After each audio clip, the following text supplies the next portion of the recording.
પોલીસના નામે અમારું અપહરણ કર્યું, અવાવરૂ સ્થળે મંગેતર સાથે 20 મિનિટની છેડતી કરી લૂંટ ચલાવી 31ની રાત્રે। રાજકોટની સિઝન્સ હોટલમાંથી કારમાં બહાર નીકળેલા યુગલને બીજી કારમાં આવેલા 4 શખ્સે આંતર્યા। ફોન કરતા પરિવાર લોકેશનના આધારે દોડી આવ્યો એટલે ત્રણેય ભાગી ગયા।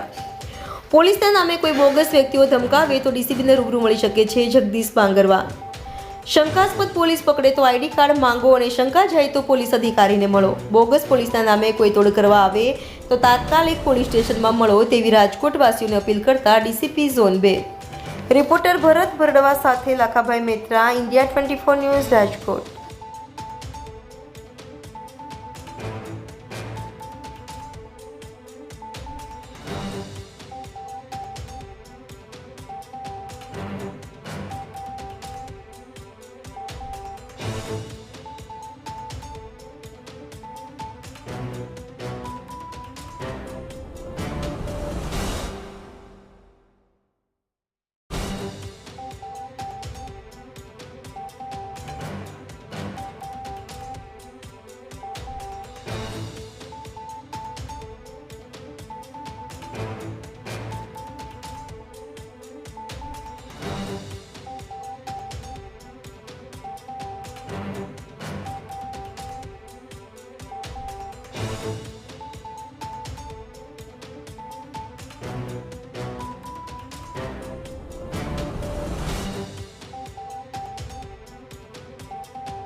આમે પણ કેટલાક લેભાગુ સક્રિય બની ગયા છે, ક્યારેક ખાકી જેવો ડ્રેસ કરે તો એ પ્રકારનું વર્તન કરે છે।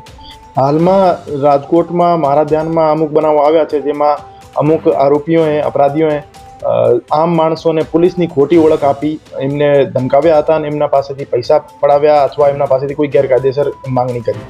તો મારા આમ જનતાથી આ અપીલ છે કે તમને જ્યારે પણ કોઈ પોલીસના નામે કોઈ પણ વસ્તુની ડિમાન્ડ કરે અથવા કોઈ પણ માંગણી કરે તો તમે એમની આઈડેન્ટિટી વેરીફાઈ કરો, ખરેખર આ માણસ પોલીસમાં જ છે અને એમના પાસેથી આઈડી કાર્ડની માંગણી કરો। અને કોઈ પણ પ્રકારના તમારા પાસેથી પૈસાની માંગણી કરે તો તમે પોલીસનો તરત જ સંપર્ક કરો। તમારા પોલીસના કોઈ પણ કામના માટે પોલીસકર્મી દ્વારા પૈસાની માંગણી ક્યારેય કરવામાં આવે નહીં। સાહેબ, અહીંયા તમને પણ રૂબરૂ રજૂઆત કોઈ પબ્લિક કરી શકે છે, કારણ કે આવી રીતે અનેક ઘટનાઓ સામે આવતી છે, નાના પોલીસ સ્ટેશન સમગ્ર મામલો બહાર ન આવતો એટલા માટે પોલીસ સ્ટેશનમાં તમારી તમામ કાર્યવાહી ફ્રી ઓફ કોસ્ટ થાય છે। કોઈ પણ પ્રકારના કામ માટે પોલીસ તરફથી પૈસાની માંગણી કરવામાં આવે તો તમે ગમે ત્યારે મારા ઓફિસનો સંપર્ક કરી શકો છો અથવા એસીબીના કોન્ટેક્ટ નંબર 1064 ઉપર કોલ કરી શકો।